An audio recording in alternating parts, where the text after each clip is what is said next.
Fala galera, beleza? Time Saraiva Jur na área, eu sou o Sérgio Carvalho e estamos aqui para mais uma live, para mais um bate-papo falando desse período de crise e os impactos jurídicos. Na live de hoje nós teremos aqui a presença de um dos nossos especialistas, autor, professor, advogado, o professor Carlos Henrique Bezerra Leite, que tem aqui na casa com a gente o curso de Direito do Trabalho, o curso de Direito Processual do Trabalho, a CLT organizada, uma série de obras aí na seara trabalhista e que vai contribuir aqui com a nossa conversa falando um pouco.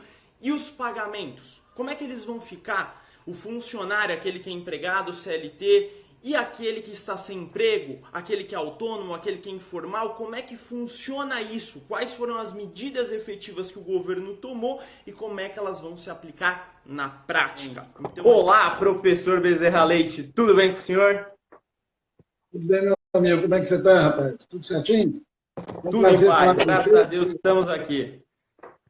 Professor, muito obrigado por ter aceitado o nosso convite, ter aí dispondo do seu tempo para bater este papo aqui com os nossos seguidores. Muito obrigado, professor. Acredito que todos conhecem aqui a obra do professor, tudo que o professor já fez e já contribuiu para esse universo jurídico. Mas, professor, por favor, se apresente para quem ainda não conhece o senhor.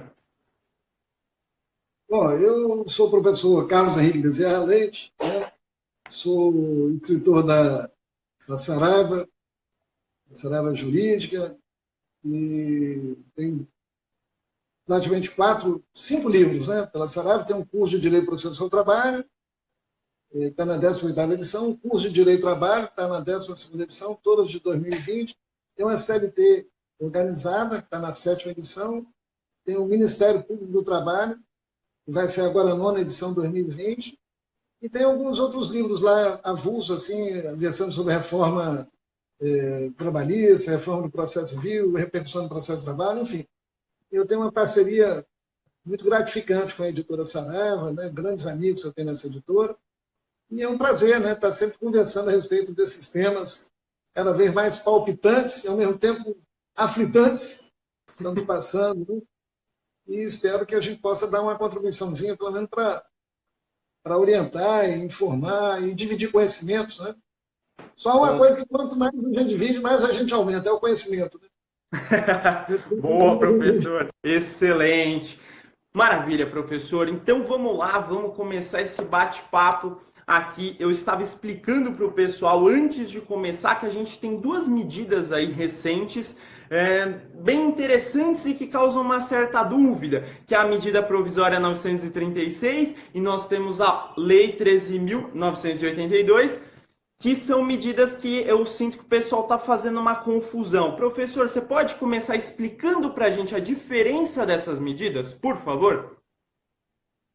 Bom, Sérgio, na verdade, o que tem acontecido? A medida provisória 927, ela foi instituída com a preocupação, segundo o próprio governo, de preservar o emprego e a renda, de modo que, durante o período da pandemia, né, do estado de calamidade, né, decretada pelo Congresso Nacional, pelo Decreto Legislativo, número 6, né, 25, perdão, agora, e também essa medida provisória, ela, na verdade, ela diz que vai observar os limites da Constituição, mas estabelece lá pelo menos uns 6 itens que nós vamos conversar mais aqui a respeito dele, que seriam suficientes para poder minimizar os impactos nocivos desse tempo de coronavírus que nós estamos vivendo. E já a medida provisória 936, ela veio em decorrência de um artigo da medida provisória 927, que foi, entre aspas, revogado pelo próprio presidente da República, e era que versava apenas sobre suspensão do contrato de trabalho, estabelecendo uma série de medidas restritivas, como houve muita gritaria, e inclusive a ameaça de ajuizamento de ações diretas no Supremo, a própria equipe do governo ficou meio confusa, ele preferiu retirar aquele dispositivo e depois encaminharam outra medida provisória, só que não dispondo mais apenas sobre suspensão do contrato de trabalho. Acrescentou também a possibilidade de redução do trabalho, redução da jornada de trabalho, redução do salário e outras medidas pertinentes, né? Instituindo também benefícios, enfim. Excelente, E, professor. e a, Excelente. a lei, na verdade, o objetivo dela, na verdade, é apenas estabelecer critérios para as pessoas que não têm vínculo empregatício, instituindo benefícios sociais nesse tempo de crise de coronavírus, né? E aí já é uma outra questão que refoge ao âmbito do direito do trabalho, mas que tem vinculação com os direitos sociais lato sensu. Por isso que os termos estão todos imbricados. Porque hoje no Brasil, a quantidade de trabalhadores informais é muito grande. Hoje já fala-se até, o governo não divulgou o CAGED, né? Ele suspendeu as informações que o governo ia divulgar, falou que tinha confusão, não sei o quê, suspendeu. Mas me parece que hoje o número de trabalhadores informais supera o número de trabalhadores formais, ou seja, aqueles que têm vínculo empregatício registrado em carteira de trabalho e previdência social.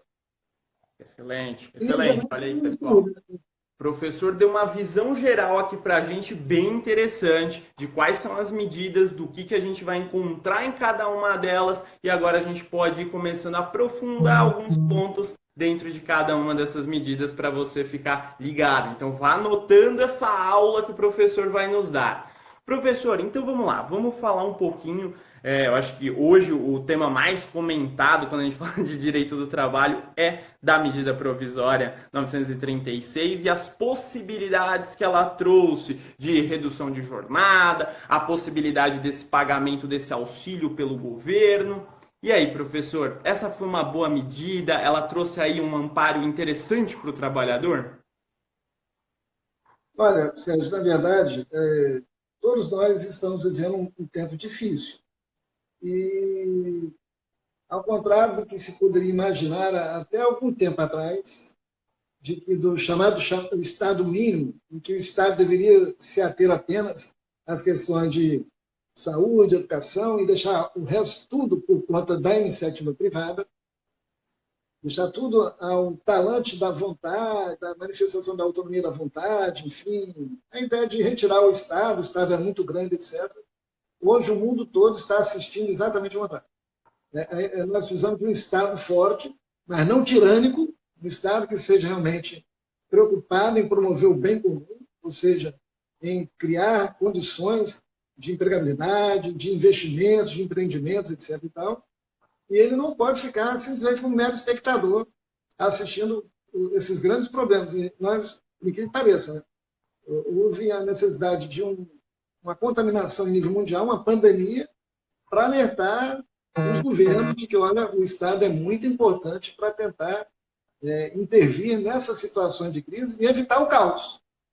Porque se o Estado não fizer intervenções, a tendência é virar um caos. Realmente, aí perdemos todas as rédeas do problema. Isso pode gerar convulsões sociais e o mundo da história mostra que isso é um problema muito sério para toda a humanidade, inclusive. Então, hoje, você vê que os países dos Estados Unidos edita medidas hoje de intervenção na economia, o provedor, né, criando valores lá de 1 milhão e mil e poucos, 2 trilhões de dólares, nunca se viu isso na economia.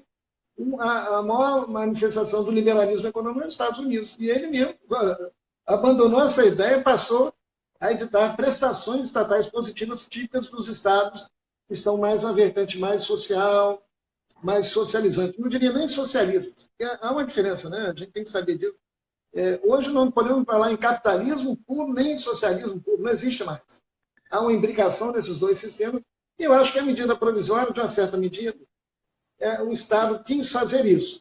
Só que depois nós vamos discutir aqui, a promessa foi essa, né?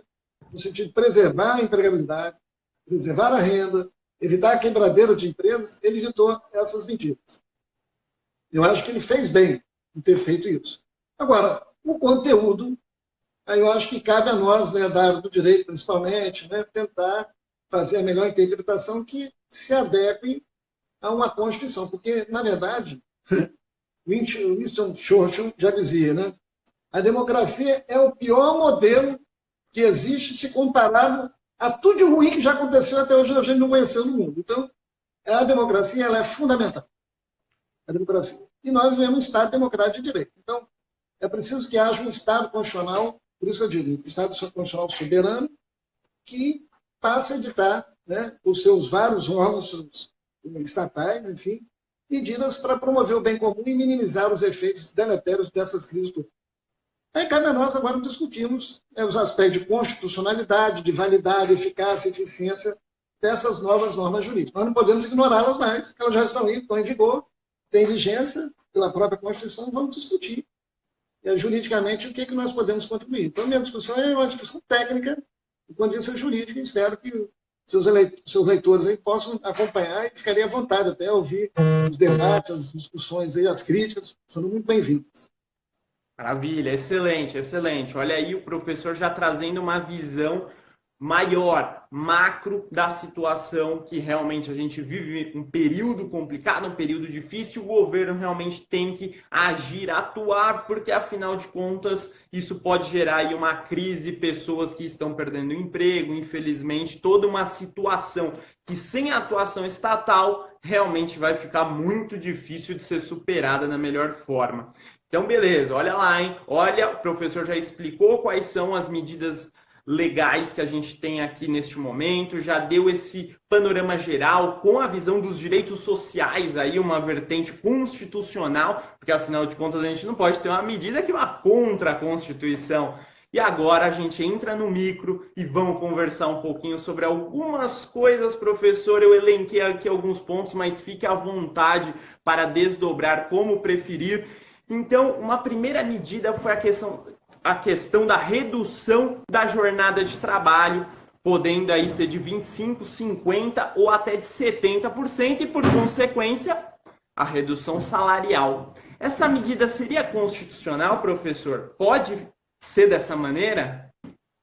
Olha, a redutibilidade salarial é algo excepcional no nosso ordenamento jurídico. Tanto isso é verdadeiro que a Constituição, no artigo 7º, inciso 6º, dispõe que são direitos dos trabalhadores urbanos e rurais, além de outros, que visam a melhoria de sua condição social, a irredutibilidade salarial, salvo disposto em convenção ou acordo coletivo de trabalho. Né?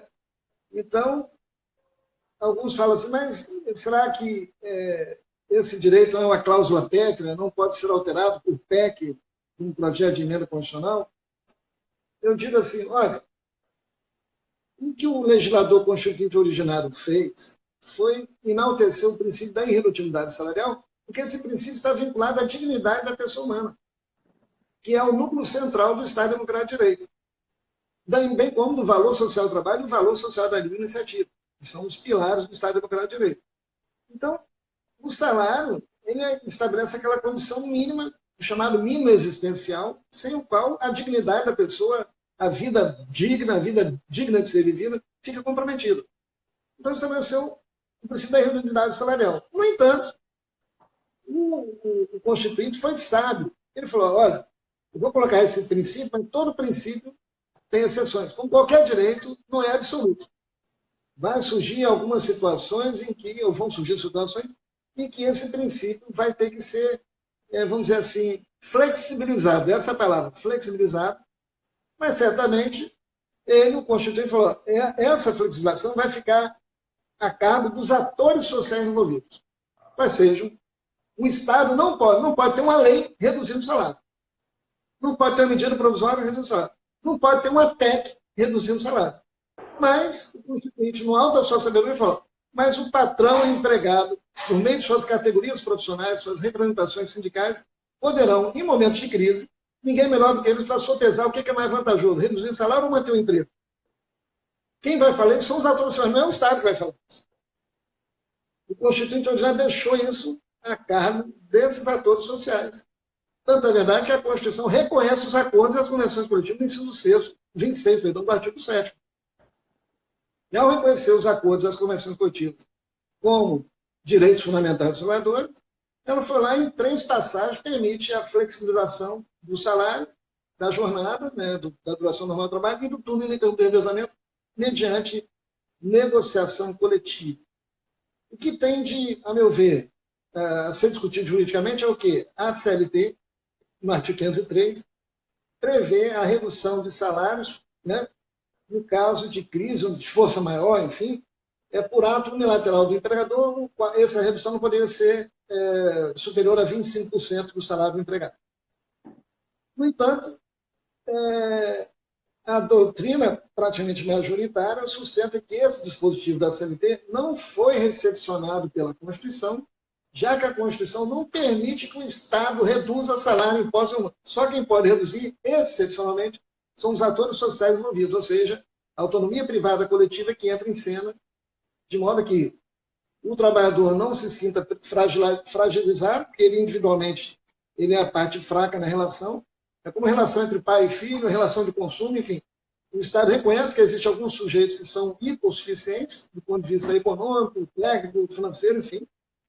E aí, o sistema de proteção para esse trabalhador permite que, olha, mas com o seu sindicato, com a categoria toda organizada, ele deixa de se tornar frágil, e aí o Estado permite, a Constituição, não é o Estado, é a Constituição que permite que ele possa reduzir o salário.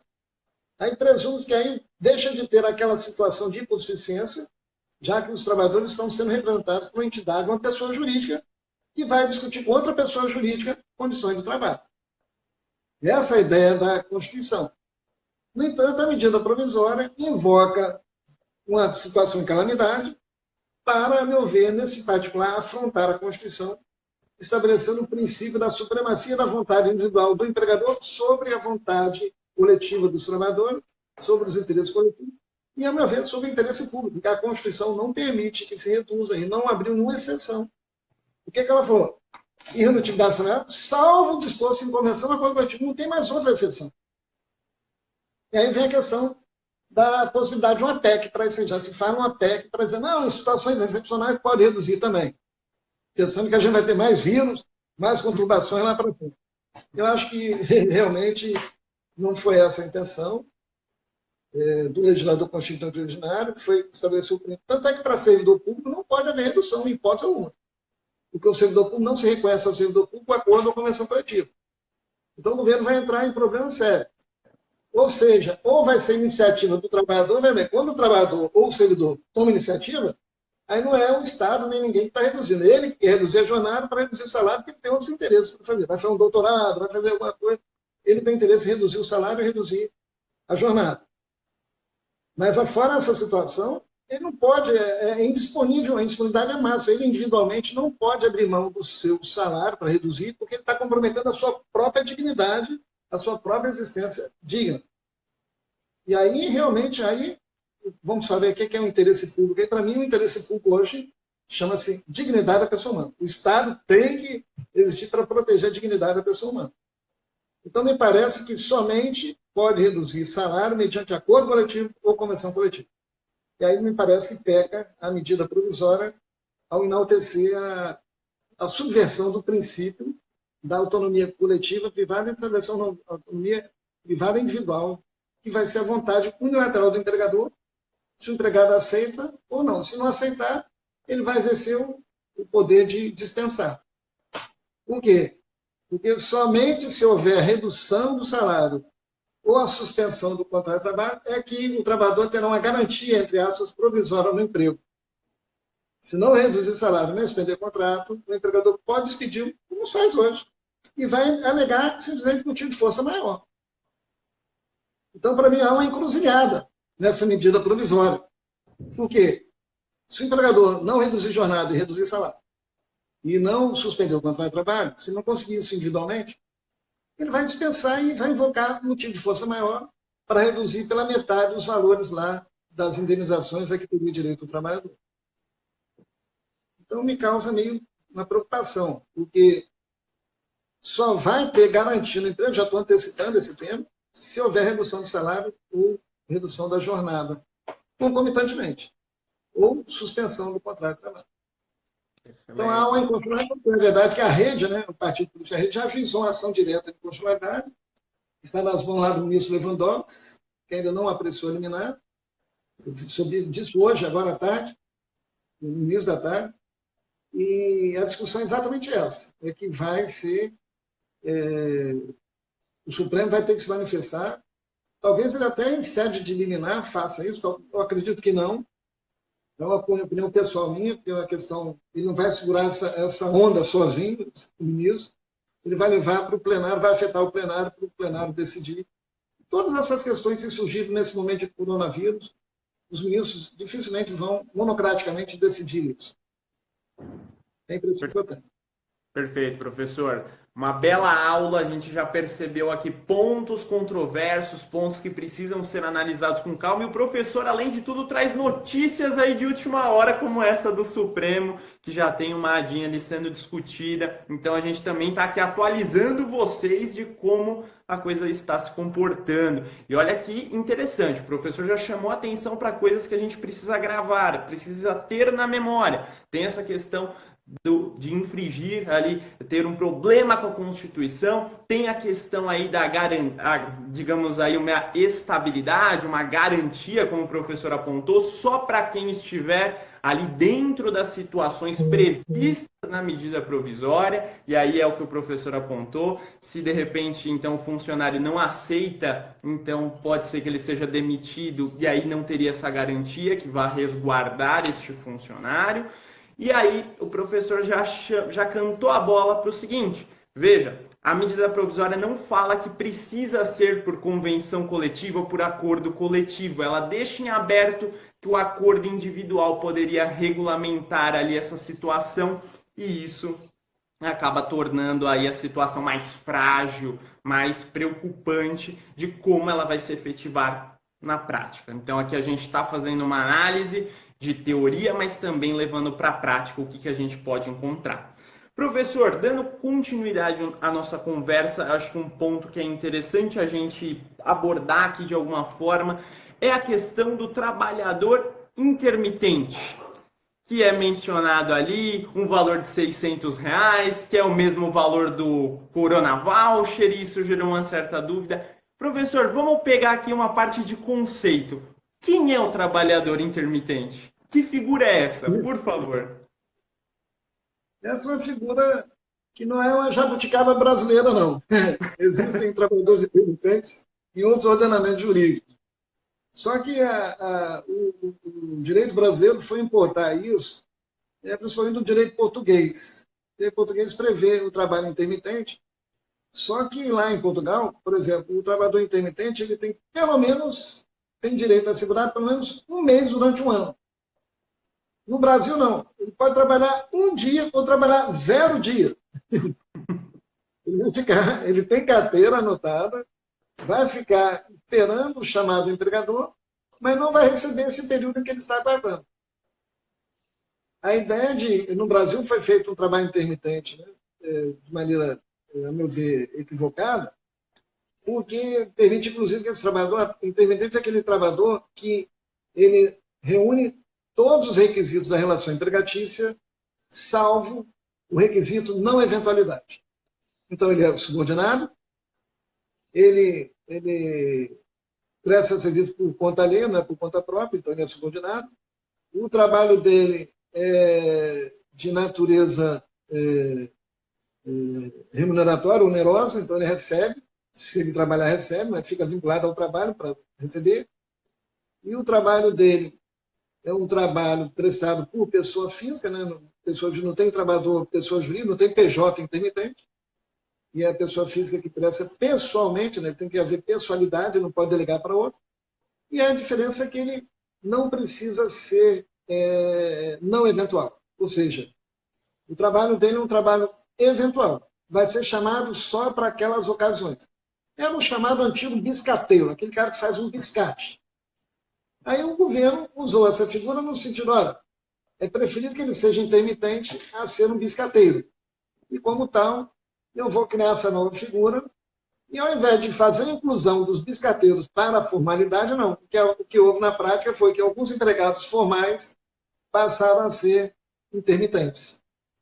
Principalmente em alguns setores onde, por exemplo, garçom, restaurante, onde há uma demanda maior num determinado dia, em determinada época do ano, etc. E tal. Aí aquele trabalhador fica lá na casa dele, ou fazendo o que ele quiser, e o governo, o empregador, o convida, né? Na verdade, o convoca, ele é convocado para trabalhar naquela tarefa, naquele dia, exatamente naquela situação. E o governo brasileiro, nossa legislação, abriu o leque para o trabalhador intermitente em qualquer atividade econômica. Em Portugal, por exemplo, só algumas atividades, nem todas, é que podem haver trabalho intermitente. Então, esse é um grande problema no Brasil. E isso abre a possibilidade de fraudes, de desvio da aplicação da legislação trabalhista para esse trabalhador. O que a medida provisória fez, né? Ela colocou aqui a figura do intermitente no caso de benefício emergencial de preservação do emprego e renda, não será devido ao empregado que esteja ocupando cargo em emprego público, em gozo de benefício de prestação continuada, em gozo de seguro-desemprego, em qualquer sonoridade, e em gozo de bolsa de qualificação, naqueles casos em que a CLT já previa a suspensão do contrato e bolsa de qualificação. Mas o empregado, com mais de um vínculo formal de emprego, poderá receber cumulativamente o benefício emergencial para cada vínculo com redução proporcional de jornada de trabalho e de salário ou com suspensão temporária do contrato, observado o valor previsto na própria, aqui, aquela gradação, nós vamos falar daqui a pouquinho. Se houver vínculo, e a condição prevista no parágrafo 3º, se houver vínculo na modalidade de contrato intermitente. Ou seja, se houver vínculo na modalidade intermitente, esse trabalhador também vai ter direito ao benefício de forma proporcional aos dias trabalhados. Então, o governo fez isso, tentou assim, olha, não vou deixar de fora o trabalhador feminino, porque ele já está totalmente excluído. E se ele excluísse o trabalhador intermitente, aí seria realmente um tiro de canhão para matar passarinho, vou falar assim. Seria uma medida extremamente drástica para uma situação pequena demais para resolver. E no caso também do trabalho intermitente, é o artigo 18 da medida provisória 936, que diz: o empregado com contrato de trabalho intermitente formalizado até a data dessa medida provisória, quer dizer, até ontem, né, que entrou em vigor, fará jus ao benefício emergencial de um valor de R$ 600 pelo período de 3 meses. É interessante isso, porque se ele ganhar mais do que R$ 600, ele pode ser, imagina um garçom de um grande restaurante, ele ganha lá no trabalho que ele foi prestar, acho que 5 dias, 6 dias, 7 dias no mês, ele ganha mais do que R$ 600. Mas a medida provisória limita a R$ 600. Pode haver discussão de constitucionalidade aqui, porque viola o princípio da razoabilidade e da proporcionalidade. Porque deveria ser levar em conta o salário dele, né, que ele tem, como os outros demais empregados. Não faz sentido ele ser duplamente discriminado. Né? Se ele receber abaixo de R$ 600, ótimo. Se ele receber acima, também tem que haver a mesma compensação. Essa discussão com relação ao trabalhador intermitente. Excelente, professor. Olha aí que explicação importante, pegando aqui até uma parte conceitual do que é essa figura aí no direito do trabalho. Aproveitamos aqui, o professor já fez um direito comparado, trouxe aí a experiência de Portugal, que tem essa figura. Então aqui a gente só vai aprimorando e melhorando os conhecimentos de vocês que estão nos acompanhando. E aí, professor, também tem uma outra medida, digamos assim, uma outra previsão que a gente também precisa comentar, que é a questão da suspensão do contrato de trabalho por ali os 60 dias, tem essa previsão. E aí, professor, e nesse caso de suspensão, o empregado que teve aí, olha, você realmente vai ficar fora esses 60 dias, ele vai ficar sem receber nada? Ele vai ter algum apoio? Como é que vai funcionar dentro dessa estrutura? Bom, a medida provisória prevê que durante o estado de calamidade poderá haver suspensão do contrato de trabalho, ou seja, o empregador poderá acordar com o empregado a suspensão temporária do contrato de trabalho pelo prazo máximo de 60 dias, e poderá ser fracionado em até 2 períodos de 30 dias. Mas dentro do período de calamidade. Se a calamidade durar 90 dias, você pode, fica suspenso 30, depois volta a trabalhar, e depois vou suspender de novo. Ele pode ter essa flexibilidade observada no período de calamidade, mas não pode ser nunca superior a 60 dias. E essa suspensão, né, durante a suspensão do contrato de trabalho, o empregado, segundo a medida provisória, no artigo 8º da medida provisória, parágrafo 2º, diz o seguinte: ele fará jus a todos os benefícios concedidos pelo empregador aos seus empregados. Então, ele vai continuar tendo plano de saúde, todos os benefícios que a gente fala que são benefícios de que caracteriza o salário in natura. Benefício de utilidade, né? Vale transporte. Aí pode até discutir, vale transporte, mas ele não está trabalhando, está suspenso, como é que ele vai usar o meio de transporte? Vai ter discussão na Justiça do Trabalho, porque todos os benefícios abrangerem qualquer um benefício, vamos dizer assim, que compõe a remuneração do empregado. Se tiver uma casa alugada, imagine se for um trabalhador que tem um aluguel incorporado ao contrato, se tiver auxílio alimentação, auxílio refeição, todos os benefícios serão mantidos. E também não faria justo o camarada vai para casa, ficar em casa, comendo o quê? Cadê os benefícios? Então, o empregador vai ter a vantagem que durante esse período ele não vai pagar, né, o salário, né, na forma que normalmente ele pagaria. Né? E fica autorizado a recolher para o regime da Previdência Social na qualidade de segurado facultativo. Ou seja, aqui me parece que há uma inconstitucionalidade. Porque durante a suspensão, o governo transferiu para o empregado o ônus de recolher o benefício o salário de contribuição para a Previdência Social. Ou seja, a medida provisória transforma o segurado obrigatório, o empregado segurado obrigatório, em segurado facultativo. Me parece que há uma inconstitucionalidade aí, porque é o seguinte, o segurado facultativo depende da vontade dele de ser facultativo ou não, quando no período em que ele não obtiver vínculo empregatício formal. Ora, o contrato suspenso não extingue o vínculo. E, para mim, o governo teria que arcar, então, com essa situação da contribuição previdenciária, porque isso vai implicar pelo menos 2 meses a menos no período depois dele lá de aposentadoria, para obter um benefício, etc. Porque o empregador não vai recolher, está imune o empregador, está isento de recolher. Então, a meu ver, quem tinha que recolher isso seria o governo. O governo isentar e deixá-lo na condição de segurar, mesmo sem recolher, sem prejuízo. O governo poderia fazer. Mas o governo está de olho na arrecadação também, né? Ele não está flexibilizando. Isso que eu acho um negócio meio estranho, né? Porque os outros países estão dando esses benefícios sem uma contrapartida. Ó. Nós estamos vendo no de crise. Eu não vou sacrificar ainda mais o trabalhador para que ele contribua. Vai tirar esse dinheiro da onde? Para pagar como segurado facultativo?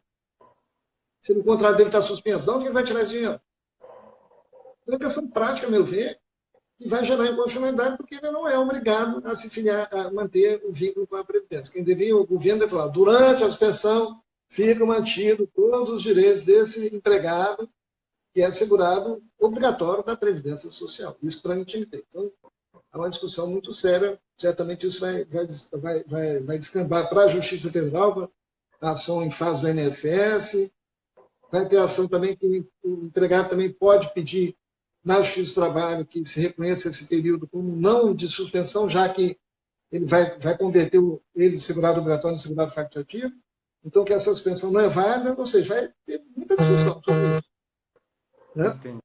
Olha só, hein, pessoal. Olha aqui o professor está diagnosticando com conteúdo, com técnica jurídica, provavelmente aí muitas ações judiciais para discutir vários aspectos posterior a isso, ou mesmo nesse período em que a justiça está funcionando aí de forma remota, à distância, porque realmente são casos que vão impactar ali o trabalhador, as condições dele, e é isso. A partir do momento que o governo acaba não pegando para si esse ônus e deixando para o trabalhador, isso também acaba aí prejudicando e trazendo uma lesão para alguém que já está numa situação difícil, que vai ter aí a redução da sua carga, vai ter a redução do seu salário, e tudo isso começa a dificultar um pouco aí a viabilidade de fazer a coisa acontecer. E o professor, para quem não sabe, o professor tem uma vasta experiência falando disso, não só como um grande doutrinador da área, mas também a sua experiência como juiz, desembargador na área trabalhista, agora como advogado também. Então tudo isso traz aí uma visão de quem viveu e vive o dia a dia da prática trabalhista. E professor, agora a gente ainda tem muitos outros assuntos, mas a gente tem um limite aqui de tempo no Instagram. Para a gente já começar a caminhar para o final, a gente tem falado muito aqui da figura ali do trabalhador, que é CLT, que tem carteira assinada. E aquele que não tem, o trabalhador informal, como o professor começou comentando, trabalhador informal, o MEI, ali aquela pessoa que depende do trabalho dela para se sustentar. A gente teve alguma medida que pensou neste tipo de profissional? Bom, aí já entra outra discussão, Sérgio, que passa ao largo do direito do trabalho, né? Porque o trabalhador informal ele não está protegido pelo direito do trabalho brasileiro. Então, porque só vai ter esse reconhecimento se ele ajuizar a ação na Justiça do Trabalho para pedir o vínculo empregatício. Se ele não pedir o vínculo empregatício, mas o Estado reconhece, olha que coisa interessante. Como que o Estado vai reconhecer esse trabalhador informal para pagar esse benefício para ele de R$ 600? Se ele não tem nada, ele é invisível. Então, a sugestão que o Estado deveria fazer, tem que ter uma campanha publicitária, é para esses trabalhadores, pelo menos, se cadastrarem junto aos órgãos, né, o Ministério da Economia, junto às antigas superintendências regionais do trabalho, né, do Instituto do Ministério do Trabalho, junto à Caixa Econômica Federal, para fazer um cadastro lá, para ter pelo menos o CPF dele lá, para que ele possa, vai ser o quê? Um sistema de autodeclaração, ele se declara um trabalhador informal. E essa declaração vai valer até prova em contrário. Ele vai se declarar, faz o cadastramento para receber o benefício. Nos Estados Unidos está havendo um problema lá, Sérgio. Porque lá nos Estados Unidos o governo instituiu lá um salário de $1.200, mas eles não têm um sistema, um CAGED, não tem um controle de nada disso. Então, vai ficar um negócio muito complicado para quem vai... Tem um dinheiro, está lá, um aporte lá de dinheiro, mas não sabe como vai destinar as pessoas. Nós temos órgãos, não tem esses órgãos lá, como Caixa Econômica, não tem esses órgãos que fomentam esse aspecto social. Então, me parece que esse trabalhador deve se dirigir à Caixa Econômica ou ao órgão do Ministério da Economia hoje, da Auditoria, o Superintendência Regional do Trabalho, vai lá no órgão do Ministério do Trabalho, antigo Ministério do Trabalho, faça o seu cadastramento, se autodeclare informal e não tem condições de que não tem outra renda, enfim, faz essa declaração e o governo vai destinar, vai colocar na conta dele lá, ou vai colocar uma conta na Caixa Econômica para ele ir lá e se habilitar, alguma coisa nesse sentido. Do contrário, ele não vai receber. Olha e aí só, o hein? problema é esse Duro, é um problema professor, sério. duro. Se ele é informal, imagine toda a dificuldade que essa pessoa tem, obter crédito, né, obter alguma coisa nesse sentido, ele está invisível no mercado. Então ele vai precisar dessa autodeclaração de informalidade para receber o benefício. Perfeito. Olha, pessoal, que importante essa orientação que o professor está apresentando aqui. Inclusive você, se conhece alguém nessa situação, repasse essa orientação, essa informação. É uma questão de utilidade pública, é uma questão social que a gente está vivendo. Então compartilhe essa informação, porque isso com certeza vai ajudar e vai contribuir com quem está precisando demais nesse momento e que às vezes essa informação não chega. Então vamos tentar contribuir para que isso chegue realmente em quem precisa. Beleza, pessoal? Contamos com vocês. E agora, professor, para a gente fechar esse nosso bate-papo, eu deixo a palavra aberta para o professor comentar, pontuar algum aspecto, dar alguma orientação. Fique à vontade para dar sua mensagem final aqui para os nossos seguidores. Meu amigo, o tempo é um tempo difícil, acho que inimaginável, né? Mas eu acredito que nós vamos passar, né? A história mostra, já houve gripe espanhola, peste bubônica, vários momentos desses. Né? Há menos de 100 anos, né, as pessoas morriam de tuberculose, morriam de doenças assim, assim que a pneumonia matava a pessoa, continua matando, é verdade. Mas esse vírus, né, ainda não há vacina, nós não temos nenhuma, pelo menos a curto prazo, de resolver o problema. Eu acho que nós temos que levar a sério a nossa Constituição. Levar a sério a Constituição é observar os principais objetivos da República, quais sejam de construção de uma sociedade mais livre, justa e solidária. A ideia da solidariedade eu acho que é fundamental nesse momento.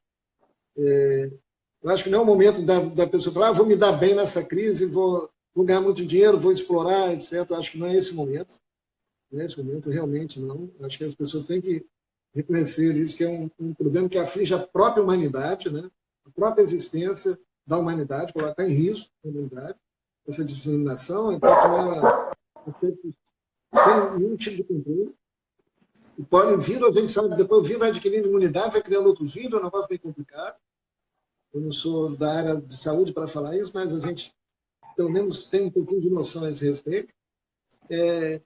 Respeitar, né, as posições científicas, eu acho que é importantíssimo a educação, a ciência, tá vamos dizer assim, em harmonia com todos os outros conhecimentos, conhecimento científico, conhecimento técnico, tem que estar a serviço da humanidade, a gente tem que respeitar isso, não podemos ignorar, temos que ter. Mas temos que nos preocupar também, né, com os empregos, com a economia, com as empresas. As empresas não devem ser extintas, porque isso acaba gerando problemas. As empresas têm uma função social na própria Constituição. Temos que ter também, eu acredito, uma visão constitucional do problema, vamos dizer assim, não hesitar em dizer que determinadas medidas, por mais boa intenção que o governo tenha, mas elas podem estar eivadas de inconstitucionalidade, e quando a gente, vamos dizer assim, transige com a constitucionalidade, ou seja, ignora a constitucionalidade, a gente coloca muita insegurança. Aí sim, eu acho que é insegurança quando a gente não está cumprindo a Constituição. Por quê? Porque democracia e Constituição são os dois pilares do chamado Estado Nacional, do bem-estar social, para a gente construir realmente esse modelo que a gente espera, né, de uma sociedade que possa propiciar o bem comum de todas as pessoas. E todas as pessoas terem acesso à educação, à cultura. Você trabalha muito com a questão de concursos públicos, as pessoas... Como é que fica a questão do concurso público e coronavírus, por exemplo? Está todo mundo bem preocupado, né? E a gente vai precisar de bons agentes públicos, principalmente agora está vendo a importância do Estado, né? Não pode reduzir o tamanho do Estado, a gente precisa de um Estado. Né? Você vê que em alguns países estão contratando aposentados, recontratando, recolocando no mercado, porque não se preocuparam com essa possibilidade da atuação pronta e imediata do Estado. Então, acho que a gente tem que defender isso, fortalecer o papel do Estado, de direitos sociais, né? Principalmente o trabalho, a educação, a saúde, a previdência, porque isso é que vai, a meu ver, isso é que gera crescimento econômico. Você não pode falar em crescimento econômico se você retira a renda do trabalhador. Você não pode falar em crescimento se você tira o número de empregados. Se você tem empregados informais, você compromete a economia, porque o próprio empresário não tem segurança de fornecer um produto ou fornecer um serviço, porque não sabe se vai receber depois. Então, a empregabilidade, o pleno emprego, é um princípio constitucional da ordem econômica. A busca do pleno emprego. Está lá no artigo 170 da Constituição. Eu acho que todo mundo tem que ter uma dose de sacrifício, né? Principalmente aqueles que ganharam muito durante muito tempo, né?